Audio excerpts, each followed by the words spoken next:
Hello friends, welcome to our channel Sandhya's Lifestyle Vlogs. இன்னைக்கு நம்ம சேனல்ல நம்ம ஒரு ஜாலியான வீடியோ தாங்க பார்க்க போறோம். நம்மளோட ஹெக்டிக்கான லைஃப்ல நம்மளுக்கு ஒரு ரொட்டீன் இருந்துட்டே இருக்கும். காலையில எந்திரிக்கணும், நம்ம இதெல்லாம் பண்ணணும், அதுக்கப்புறம் ஒர்க் பண்ணணும், அதுக்கப்புறம் இதை பண்ணணும், அதை பண்ணணும். இப்போ என்னோட லைஃப்லயும் அப்படிதான். என்னோட பர்சனல் ஒர்க்ஸ் எல்லாம் பார்க்கணும், அப்புறம் ஆஃபீஸ் ஒர்க் பார்க்கணும், அதுக்கப்புறம் யூடியூப் அண்ட் இன்ஸ்டாகிராம் ஒர்க் பார்க்கணும். இந்த மாதிரி கண்டினியூஸாக பேக் டு பேக் ஷூட் பண்ணணும், எடிட் பண்ணணும், இந்த மாதிரி நிறைய விஷயங்கள் போயிட்டே இருக்கும். பட் அதுக்கு நடுவில் ஒரு நாள் லீவ் கிடைச்சா அந்த ஒரு நாளை மோஸ்ட்லி நான் தூங்கி தாங்க ஸ்பெண்ட் பண்ணுவேன். ஏன்னா அவ்வளோ டயர்டாக இருக்கும். பட் அப்படியும் இல்லாமல் அந்த ஒரு நாள் நம்மளுக்கு பிடிச்ச விஷயங்களை எக்ஸ்ப்ளோர் பண்ணி ஒரு மாதிரி ரிலாக்ஸ்டாக ஜாலியாக நம்ம ஆசைப்பட்டதெல்லாம் பண்ணி அந்த ஒரு நாள் வேற லெவலாக என்ஜாய் பண்ணுன்ற மாதிரியான வீடியோ தாங்க இது. வாங்க வீடியோக்குள்ளே போய் பார்க்கலாம். அதுக்கு முன்னாடி நீங்கள் என்ன நம்ம சேனலை சப்ஸ்கிரைப் பண்ணணும்னா ப்ளீஸ் டூ சப்ஸ்கிரைப். ஆக்சுவலாக என்னதான் ஜாலியாக என்ஜாய் பண்ணணும், ரிலாக்ஸ் பண்ணணும்னு நினச்சாலும் நான் ஃபர்ஸ்ட் ப்ரியாரிட்டி கொடுத்தது அன்னைக்குமே ரீல்ஸ் எடுக்கணும், ஒர்க் அப்படின்ட்டு தாங்க. ஸோ அதை முடிச்சுட்டு ஆக்சுவலாக அப்படியே வெளியில் போயிருந்தேன். எங்கே போயிருந்தேன்றதெல்லாம் வீடியோக்குள்ளே போய் பார்க்கலாம். இந்த வீடியோ ரொம்ப டிலே ஆகி தாங்க வருது. But due to some technical issues Vinayagar சதுர்த்திக்கு ப்ரீவியஸ் டே எடுத்தது தான். பட் வீடியோக்குள்ளே போய் என்னென்ன பண்ணோம் அப்படின்றத பார்க்கறதுக்கு முன்னாடி ஒரு குட்டி ரிவ்யூ பார்த்துட்டு வந்திருக்கேன். இது என்னோட பர்சனல் ஒப்பீனியன். ஹாய் ஃப்ரெண்ட்ஸ், இன்னைக்கு நம்ம என்ன ப்ராடக்ட் பார்க்க போறோம் அப்படின்னு பார்த்தீங்கன்னா ஹேர் கேருக்கான ஒரு ப்ராடக்ட் தான் கொண்டு வந்திருக்கேன். மாமா அர்த்ல இருந்து ஆனியன் கண்டிஷனர் அதான் கொண்டு வந்திருக்கேன். ஆக்சுவலாக மாமா அர்த்ல இருந்து ஆனியன் ஷாம்புவும் யூஸ் பண்ணியிருக்கேன். இது வந்து ஆனியன் கண்டிஷனர். இந்த ப்ராடக்ட்டை தான் நான் உங்களுக்கு இங்கே சஜஸ்ட் பண்ண போறேன். ஃபர்ஸ்ட் ஆஃப் ஆல் இந்த ஆனியன் கண்டிஷனர் வந்துட்டு என்ன மென்ஷன் பண்ணியிருக்காங்க அதில் அப்படின்றத பார்த்துக்கலாம். Mamaearth onion conditioner with onion and coconut அப்படின்னு போட்டிருக்காங்க.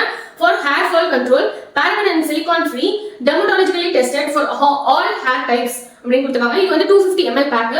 கொஞ்சம் நல்லா ஸ்லீக்கா இருக்கு, அது எனக்கு ஆக்சுவலி பிடிச்சிருக்கு. ஒரு சிலிகான் ஃப்ரீ கண்டிஷனர்ங்கிறது ஒரு நல்ல விஷயம். ஸோ அதனால இந்த product good. And also hair வந்து சாஃப்ட் அண்ட் ஸ்மூத் பண்ணும், டீடாங்கிள் பண்ணும் அப்படின்னு கொடுத்துருக்காங்க. இட் இஸ் ஜஸ்டிஃபைங் அப்படின்னு தான் சொல்லுவோம். ஓரளவுக்கு இது வந்து ஹேர் வந்து ஸ்மூத்தாவே பண்ணி விடுது. லைக் நான் என்ன சொல்றேன்னா, கண்டிஷனர் நம்ம யூஸ் பண்ணுவோம் ரொம்ப ஃப்ரெஷியா இல்லாம ஒரு மாதிரி சாஃப்டா இருக்கிறதுக்கு. அப்படியே பார்லர் எஃபெக்ட்ல அப்படியே ஷைனியா சாஃப்ட் அப்படி வச்சுக்கான்னு கேட்டா அவ்வளவு கிடையாது. ஆனா ஓரளவுக்கு நல்ல டிஃபரன்ஸ் உங்களுக்கு தெரியும். பிஃபோர் அண்ட் ஆஃப்டர் வாஷ் உங்களுக்கு நல்ல டிஃபரன்ஸ் தெரியும். அந்த அளவுக்கு அது வச்சிருக்கு. அண்ட் ஹேர்ல டீடாங்கிள் பண்ணுதுன்னு சொல்லியிருக்காங்க. இது வந்து ஐ அக்ரி டு இட். ஏன்னா வந்து இது யூஸ் பண்ணி நான் வரும்போது எனக்கு அந்த அளவுக்கு ஹேர் வந்து சிக் இருக்க மாதிரி எனக்கு தெரியல. ஐ ஃபீல் whenever நான் இதை யூஸ் பண்ணும்போதெல்லாம் இட் இஸ் லெஸ் டேங்கிள் ஹேரா இருக்கு. ஸோ அதனால மேபி இது வந்து ஐ வுட் சஜஸ்ட். அண்ட் ஆக்சுவலாக வந்துட்டு இதில் ஒன்று நான் ஃபீல் பண்ணது என்ன அப்படின்னா, கொஞ்சம் அதிக குவான்டிட்டி நம்ம எடுக்கிற மாதிரி ஒரு ஃபீல் ஆகுது. ஏன்னா when you are applying to the hair, எல்லாருக்கும் எல்லா whole length of the hair ஒரே டெக்ஸ்டர்ல இருக்குது. எனக்குலாம் வந்து இங்கெல்லாம் ஓரளவுக்கு இருக்கும், பட் இங்கே வந்து எக்ஸ்ட்ரீம் ட்ரையாக இருக்கும். ஸோ நான் இங்கெல்லாம் போட்டுருவேன், ஒரு பம்ப் எடுத்துட்டு ஃபுல்லாக இங்கே தான் போட்டுருவேன். பட் இங்கே போடுறதுக்கு இத்தனோட்டு ஏரியாவுக்கு போடுறதுக்கு மட்டும் நான் என்ன பம்ப் எடுப்பேன். ஐம் நாட் சேயிங் அபவுட் இந்த லென்த் ஆஃப் ஹேர். இப்போ நான் ஹேர் கட் பண்ணிட்டேன், பட் அதுக்கு முன்னாடி இவ்வளோ தூரம் இருந்துச்சு. அப்போ இருக்கும்போது அந்த இத்தனோட்டு லென்த்துக்கு மட்டும் நான் தனியாக ஒரு பம்ப் எடுத்து போடுற மாதிரி எனக்கு ஃபீல் ஆகும். ஓவரால் லென்த்துக்கு ஒன்று, கீழே இத்தனோட்டுக்கு ஒன்று அப்படின்னு போடுற மாதிரி இருக்கும். ஸோ மேபி உங்கள் ஹேர் வந்து எக்ஸ்ட்ரீம் ட்ரையாக இருக்குது அப்படின்னா அப்போ நீங்கள் இதை வந்து கொஞ்சம் அதிகமாக யூஸ் பண்ண வேண்டிய தேவைகள் இருக்குது. அப்போ தான் உங்களுக்கு அது ஓரளவுக்கு நல்ல ரிசல்ட் இருக்கு. மற்றபடி உங்க ஹேர் வந்து ஒரு லைட்டர் ட்ரை ஸ்டேஜ்ல இருக்கு, இல்ல நார்மலாக இருக்கு அப்படின்னா இது நீங்க ஓரளவுக்கு யூஸ் பண்ணாலே போதும், உங்களுக்கு நல்ல ஸ்மூத்தான ஹேரே கிடைக்குது. ஸோ அதனால இது ஒரு நல்ல இதாக தான் சொல்லுவேன். அண்ட் இது வந்து ஒரு 250 ml வந்துட்டு நான் எவ்வளோ பார்க்குறேன் அப்படின்னா 349 rupees, அரௌண்ட் 350. இது வந்து ஒரு நல்ல ஒரு டீல். அதுவும் இல்லாமல் நான் இதை வந்துட்டு தனியாக 350 rupees கொடுத்து வாங்கல. I got it in an offer. So அதனால 350 விட கம்மியாக கொடுத்து தான் நான் வாங்கினேன். ஸோ அதனால இந்த மாதிரி ஆஃபர் இருக்கும்போது பர்ச்சேஸ் பண்ணுங்க. மாமா அர்த்தை பொறுத்த வரைக்கும் என்ன அப்படின்னா வெனஸ்டே அவங்களோட சைட்ல ஆஃபர் போடுவாங்க. எல்லா வெனஸ்டேயும் போய் வாங்கிறாங்க. சம்டைம்ஸ் அவங்க வந்துட்டு ஆஃபர்ன்ற பேர்ல குட்டி பேக்கெட் ஏதாவது ஒரு சாம்பிள் அது மாதிரி இருக்கும் இல்லையா, அதை ஆஃபர்ல கொடுப்பாங்க. சம்டைம்ஸ் வந்து buy one get one offer இருக்கும். அந்த மாதிரி டைம்ல எல்லாம் வாங்கினீங்கன்னா உங்களுக்கு செம்ம பெனிஃபிட். 350 rupees இதை வாங்குறீங்க அப்படின்னா இன்னொரு 350 rupees ப்ராடக்ட் இருக்குல்ல, அது அப்படியே உங்களுக்கு ஃப்ரீயா வரும். ஸோ தட் இந்த ப்ராடக்டோட பிரைஸ் வந்து அரௌண்ட் 175 அந்த மாதிரி ரேஞ்ச்ல நீங்க பர்ச்சேஸ் பண்ணுவீங்க. So that is a good deal. நான் அந்த மாதிரி ஏதோ ஒரு டீல்ல தான் இந்த ப்ராடக்ட்ஸ்லாம் வாங்கினேன். ஸோ எது வாங்குறதுனாலும் விஷலிஸ்ட்ல போட்டு வச்சுக்கோங்க. எப்பப்பெல்லாம் வந்துட்டு யூல் கெட் அன் ஆஃபர் அப்போ உங்களுக்கு தேவையான ப்ராடக்ட்டை வாங்கி வச்சுக்கோங்க. ஸோ மேக் யூஸ் ஆஃப் விஷலிஸ்ட் அப்படின்னு நான் சொல்லுவேன். இந்த ப்ராடக்டோட பேக்கேஜிங்கை பொறுத்த வரைக்கும் இட்ஸ் அ பம்ப் பேக்கேஜிங். இப்படி பம்ப் பண்ணி எடுக்கிற மாதிரி தான். அண்ட் இதுல வந்து இந்த லாக் டைப் இருக்கு. இப்படி இருக்கும்போது பம்பனா வரும், ஆனால் இப்படி இருக்கும்போது பம்ப் பண்ணிங்கன்னா வராது, அமுக்கவே முடியாது. ஸோ இது ஒரு நல்ல பேக்கேஜிங். அண்ட் ஆல்சோ ஒன்ஸ் இது காலி ஆயிடுச்சு அப்படின்னா நீங்க வந்து இது ஓப்பன் பண்ணிட்டு ஃபுல்லாக நல்லா வாஷ் பண்ணி எடுத்துட்டு வேற எதாவது நீங்க யூஸ் பண்ணிக்கலாம். லெட்ஸ் சே ஹேண்ட் வாஷ்க்கு இல்லைன்னா வந்துட்டு நம்ம லிக்விட் டிஸ்பென்சர்லாம் வச்சிருக்கோம், பாத்திரம் வச்சுக்கலாம். ஸோ அதெல்லாம் நீங்க வந்து ஹோம்மேட் பண்றீங்க, அதெல்லாம் கூட இதில் வந்து கலந்து வச்சுக்கலாம். இல்லை ஆல்ரெடி இருக்கிறது கலந்து நீங்க ஷேக் பண்ணி வச்சுக்கலாம். ஸோ இந்த மாதிரி இதை வந்து ரீயூஸ் பண்ணலாம். அதனால இதோட பேக்கேஜிங்கை பொறுத்த வரைக்கும் நான் என்ன சொல்றேன் அப்படின்னா, though it is a plastic package மற்ற பிராண்ட் மாதிரி இதை வந்து இந்த மாதிரி பம்ப் டைப் கொடுத்துருக்கிறது கொஞ்சம் ஆடட் அட்வான்டேஜ். நம்ம போட்டு இப்படி பிஸ்குச்சின்னு பண்றதை விட பம்ப் வந்து ரொம்ப ஈஸியா இருக்கும். ஸோ அதனால எனக்கு பம்ப் டைப் ரொம்ப பிடிக்கும். ஸோ அது ஒரு நல்ல விஷயம். பிளாஸ்டிக்கா இருந்தாலும் இதை ரீயூஸ் பண்ண முடியும், முடிஞ்ச அளவுக்கு ரீயூஸ் பண்ணிட்டு லாஸ்ட் ரீசைக்கிள் பண்ணலாம் அப்படின்றனால அது ஒரு ஆடட் அட்வான்டேஜ் பாக்குறேன். ஸோ அந்த ரீசன்ஸ்னால ஆல்சோ அது லாக் இருக்கு அப்படின்றனால நம்ம டிராவல் பண்றப்ப சிந்தாது. ஸோ இந்த ரீசன்ஸ்னால நான் அரௌண்ட் 5க்கு வந்து 4.5 ஈவன் 5 கூட கொடுப்பேன் ஒரு விஷயம். அது அடுத்தது இதோட ப்ராடக்ட் வந்து நம்ம ஓரளவுக்கு எடுக்கலாம் for normal to try hair. Extreme try hair இருந்தால் நிறைய இருக்கணும். It is again subjective. So என்னோட இதை பொறுத்த வரைக்கும் அரௌண்ட் 5க்கு ஐ கிவ் லைக் 4 கொடுப்பேன். பிகாஸ் நான் கொஞ்சம் மட்டும் தான் மாதிரி யூஸ் பண்ண வேண்டியிருக்குது. எனக்கு வந்து அரௌண்ட் 2-3 மந்த்ஸ்க்கு மேலேயே வந்துட்டு இது வந்து லாஸ்ட் ஆச்சு அப்படின்னு தான் சொல்லுவேன். ஸோ மேபி இந்த சைஸ் ஹேர் அப்படின்னா உங்களுக்கு நிறைய நாள் இருக்கும். ஐ மீன் மோர் தென் 3 மந்த்ஸ் கூட இருக்கும். நான் கொஞ்சம் லென்த்தியாக வச்சுக்கும் போதே நான் சொல்றேன், அப்பயே எனக்கு வந்து 3 மந்த்ஸ் இருந்தது. அண்ட் ஆல்சோ நான் வந்து எவ்ரி ஹேர் வாஷ்க்கும் இதே யூஸ் பண்ண மாட்டேன். அதுவும் ஒரு ரீசன். இது வந்து 3 மந்த்ஸ்க்கு மேலே இருந்ததுக்கு நான் நினைக்கிறேன். ஒவ்வொரு வாட்டி ஒவ்வொரு ட்ரை பண்ணலாம், அந்த மாதிரிலாம் இருக்கும். ஸோ அது ஒரு ரீசன். அண்ட் இதில் வந்து ஆனியன் அண்ட் கோகனட் மில்க் இருக்கு அப்படின்றது ரொம்ப நல்ல விஷயம். அண்ட் ஆல்சோ சல்ஃபேட் பர்பிக் சிலிகான் இதெல்லாம் இல்லைன்றதும் ரொம்ப நல்ல விஷயம்.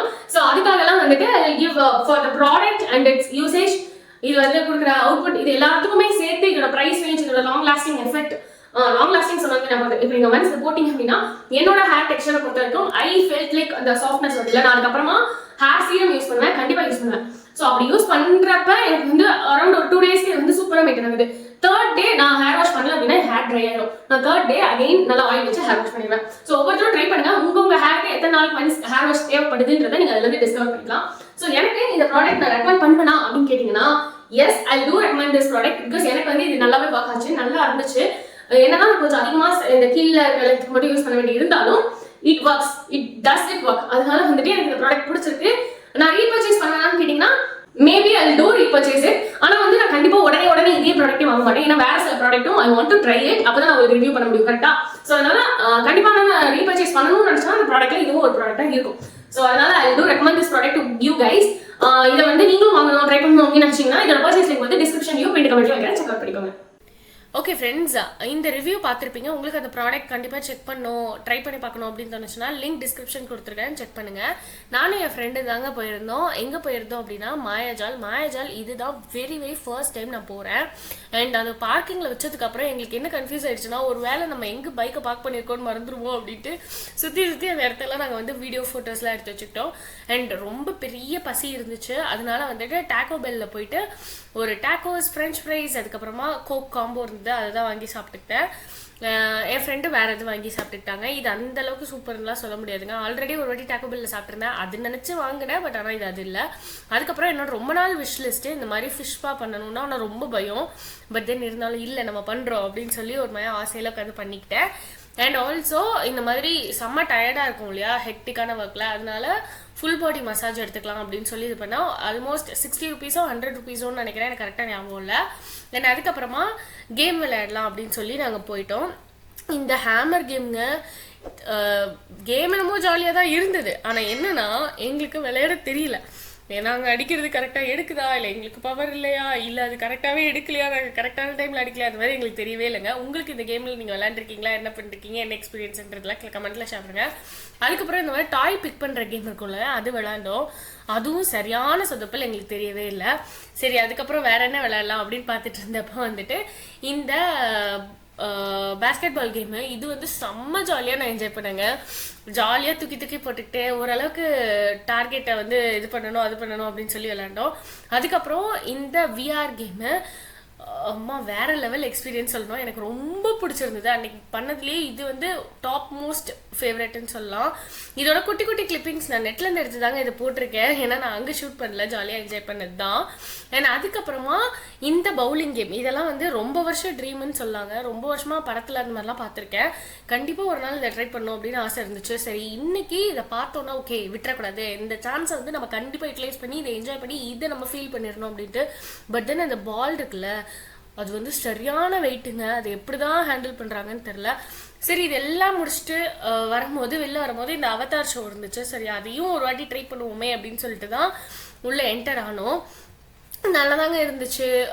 இது வந்து ஓகே அப்படின்ற மாதிரி தான் இருந்துச்சு. இங்கே நாங்கள் நிறைய பிக்சர்ஸ்லாம் எடுத்தோம். அந்த பிக்சர்ஸ்லாம் நீங்கள் பார்க்கணும்னு நினச்சிங்கன்னா இன்ஸ்டாகிராமில் ஃபாலோ பண்ணுங்கள், நான் அங்கே போஸ்ட் பண்ணுறேன். ஸோ நீங்கள் அங்கே போய் பார்த்து தெரிஞ்சுக்கலாம். அண்ட் முடிச்சுட்டு வந்ததுக்கப்புறம் நான் அதை பற்றின குட்டி ரிவ்யூ கொடுக்குறேன், நீங்களே கேட்டுக்கோங்க.